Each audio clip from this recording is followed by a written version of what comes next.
Yozayotganda, quymoq pishirayotganda yoki suratga olayotganda aksariyat insonlar o'ng qo'lidan foydalanadi. Chunki chap qo'l o'ng qo'l bilan bir xil bo'lsa-da, yuqoridagi ishlarni juda yomon tarzda bajarishi mumkin. Ko'plab hayvonlarda ham xuddi shunday. Odatda gorillalar o'ng qo'llarini epchillik talab qiladigan ishlarda ishlatsa, orangutanlar bunday vazifalarni chap qo'llari yordamida bajaradi. Aksariyat to'tiqushlar urug'larni chap oyoqlari bilan ushlaydi. Braziliyada yashovchi tupuruvchi o'rgimchak turi ham ov paytida chap old oyoqlaridan foydalanishni afzal ko'radi. Ba'zi hayvonlar o'ng tarafni, boshqalari esa chap tarafni afzal ko'rishi biroz g'alati, albatta. Savol shundaki, nega bu holat yuz beradi? Agar bizda bitta afzal tomon bo'lsa, nega ularni ikkita qilishning iloji yo'q?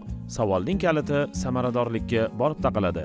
Aksariyat jonzot va odamlar miyasi bir-biridan mustaqil bo'lgan ikkita qismga ega va ularning bajaradigan alohida o'z vazifalari mavjud. Hayratlanarlisi shundaki, ular qarama-qarshi tomonlarni boshqaradi.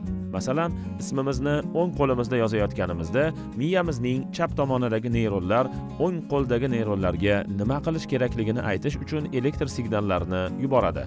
Ammo bu neyron zanjirini qurish va boshqarish juda ko'p vaqt va energiya talab qiladi. Qo'lni chiroyli yozishga o'rgatish uchun yanada ko'proq vaqt va energiya sarflanadi. Chap qo'l bilan tushunarli yozish uchun miyamizning g'alati ikki tarafliligi tufayli butunlay boshqa sxema kerak bo'ladi. Uni qurish, ishlatish va mashq qilish uchun esa juda ham ko'p vaqt va kuch talab etiladi. Buning o'rniga yozish uchun bitta sxemaga tayanish ancha samaralidir. Bundan tashqari, bir sxemadan qanchalik ko'p foydalansak, miyadan qo'lgacha bo'lgan neyron aloqalari shunchalik kuchayadi. Bu qo'lni tekisroq va chiroyliroq yozishga undaydi.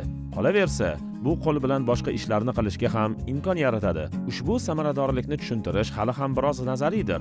Ammo barcha turdagi hayvonlardan olingan dalillar shuni ko'rsatadiki, afzal ko'rilgan tomon ularga qulaylik yaratishi mumkin. Olimlar to'tiqushlarning oziq-ovqat topish jarayonini o'rganishdi. Eksperimentda bir tomonni afzal ko'ruvchi hamda ko'rmaydigan qushlar qatnashdi. Natijada bir tomonini afzal ko'radiganlari qolganlariga nisbatan 2 barobar ko'proq oziq-ovqat topdi. Bundan tashqari, vazifa qiyinlashtirilganda, ya'ni qushlar ipga osilgan ovqatni olish uchun bir qator muvofiqlashtirilgan harakatlarni bajarish kerak bo'lganda, bir tomonni afzal ko'rgan qushlar ovqatni tezroq olishdi.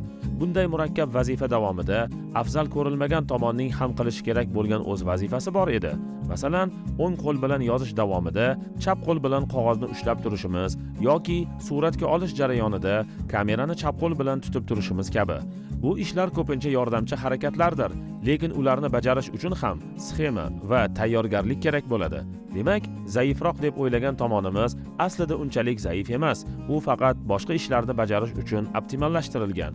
Bunday tomonsiz mix qoqish, gitara chalish, beysbol to'pini tutish, yurak operatsiyasini o'tkazish yoki qilich va qalqonni mohirlik bilan ishlata olish imkonsiz bo'lar edi. Xo'sh, nima uchun unda qilichni aynan o'ng qo'li bilan ushlayotganlar chap qo'li bilan ushlayotganlardan ancha ko'p? Yaxshi savol. Ammo bu boshqa bir video uchun mavzu. Bu Yerdan gapiramiz loyihasi edi. Loyiha Sinapse jamoasi tomonidan olib boriladi. Kanalimizga obuna bo'ling, videoga like bosing va izoh qoldiring. Bu videomiz yanada ko'proq odamga yetib borishiga yordam beradi.